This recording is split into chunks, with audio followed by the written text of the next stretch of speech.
et nous lui donnerons 3 petits coups de bâton. Passe, passe, passera, la dernière. Passe, passe, passera, la dernière restera. Voilà, superbe. On aura l'occasion d'en parler avec Claude Miller et Charlotte Gainsbourg. C'est pour lundi prochain. D'ici là, bonne semaine et merci pour votre fidélité. Bonsoir.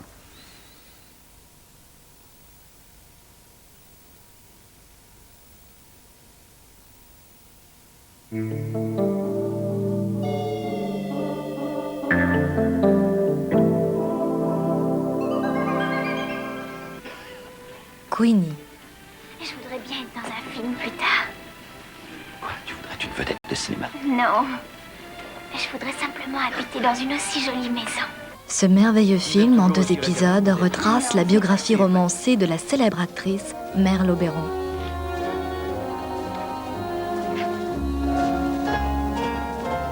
L'histoire d'une jeune femme prisonnière d'un passé qu'elle ne peut oublier et qui va découvrir un futur qu'elle n'aurait jamais osé imaginer. Si vous voulez toujours de moi, je serai vôtre.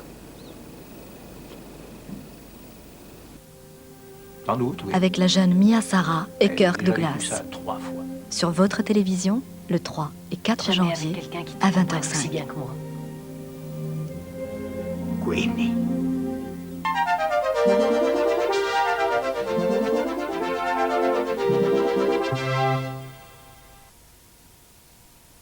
Voilà le nouveau Isabelle Jubilé, le supermodèle des fameux matelas sautés Isabelle. Fabriqué selon les toutes nouvelles conclusions de la recherche. En plus du poil de chameau, de la laine de mouton et de ses canaux d'aération, l'Isabelle Jubilé contient ce tendre latex naturel. Qui soutient votre corps agréablement. Et en souplesse, Qui faut pour un sommeil sain. Waouh! Une nouvelle téloche! Oui, ITT Nokia.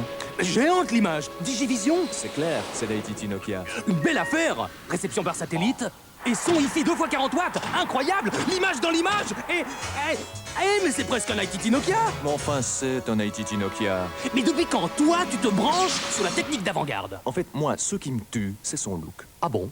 ITT Nokia. High-tech made in Europe. The future is looking good.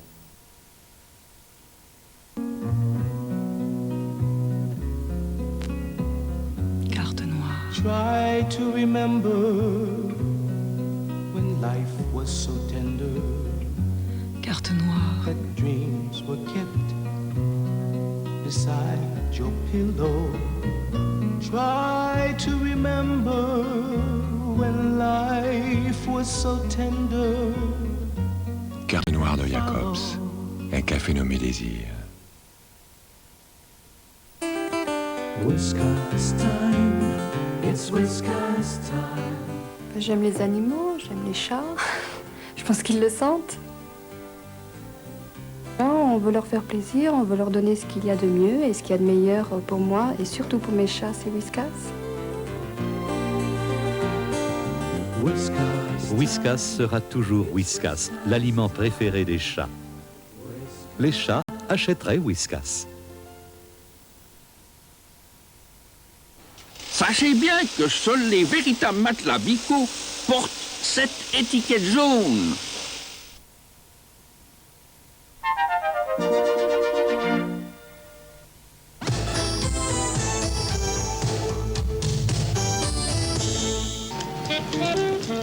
Lou Grant, une nouvelle série américaine avec Ed Asner, Linda Kelsey et Robert Walden.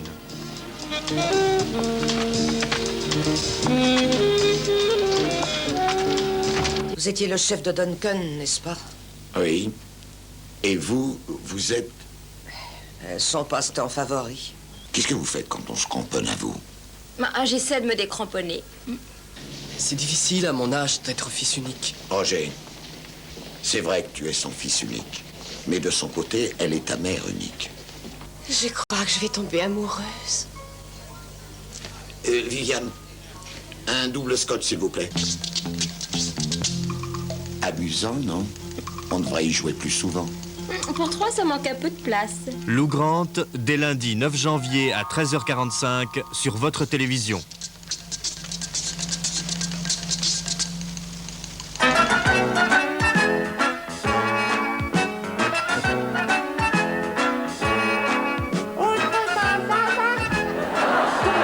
Jean-Paul Belmondo.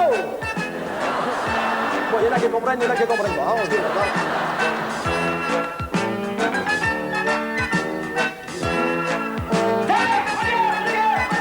Et si un jour le lait remplace le pétrole, elle va coter à la bourse, celle-là.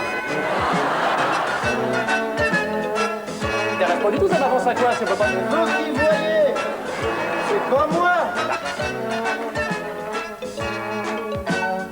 J'ai donné mes tours. 3, 4, 5.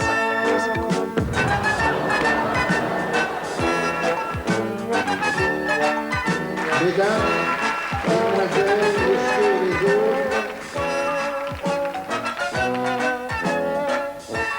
la nuit sera longue.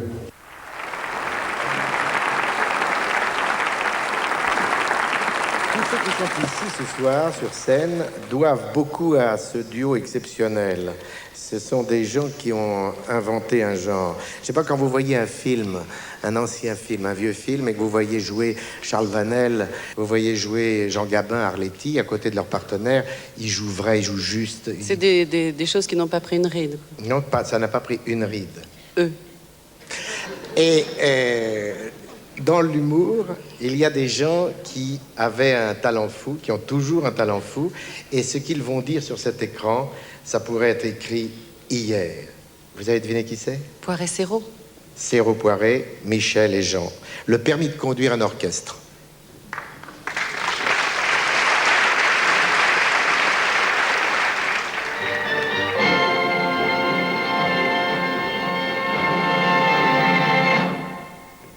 Merci, messieurs, merci beaucoup. Alors, 15 minutes de pause, merci beaucoup. Je vous dis bravo, maître, pour les quelques mesures que je viens d'entendre. Je vous dis bravo et en même temps, je vais vous importuner pendant quelques minutes. Je n'ai que quelques minutes, exactement. Je sais bien, mais nous allons en profiter pour vous poser quelques questions. Pour la RTF, d'ailleurs. Ah, très bien, la RTF. Je voudrais vous demander, bien sûr, si, à la veille d'une première audition, on n'est pas trop ému, enfin, on n'est pas trop fébrile. On est un peu ému, bien sûr. Je vais vous dire, cher ami, on est toujours un peu ému, et surtout quand on conduit pour la première fois, naturellement. Ah, parce que c'est la première fois que vous conduisez? Oui, c'est la première fois, oui, oui. Bon. J'ai eu mon permis avant-hier, alors vous voyez. Vous avez eu votre? Mon permis. Votre permis? Mon permis de conduire avant-hier, oui. De conduire quoi? De conduire les orchestres. Parce qu'il faut un permis de conduire pour les orchestres, hein? Ben, naturellement, depuis 6 mois, on exige le permis, bien sûr. Il y a eu trop d'accidents, il y a eu trop de couacs, trop de notes écrasées. Alors maintenant, il faut le permis. Je ne savais pas du tout. Mais vous avez eu le vôtre in extremis, alors? Au dernier moment, naturellement. Oui, enfin, entendons-nous, quand je parle de mon permis de conduire les gros orchestres, je sais pas, les orchestres symphoniques. Oui, permis poids lourd, en quelque sorte. C'est ça, oui, parce que, oui, c'est ça, exactement. Parce que jusqu'à présent, je n'avais dirigé, je n'avais conduit que des quatuors à cordes. Alors, je n'avais besoin que de mon permis simple. C'est ça, c'est ça. Oui. Et sur quoi avez-vous passé ce permis poids lourd? Sur pas de loup. Sur pas de loup? Pas de loup, oui. Non, c'est un engin important, ça. C'est un engin terrible, parce que ça fait quand même 80 musiciens fiscaux. Là, vous savez, quand vous avez ça sur les bras, il faut les tirer. Oh là là, oh là là. Et c'est nerveux malgré la masse?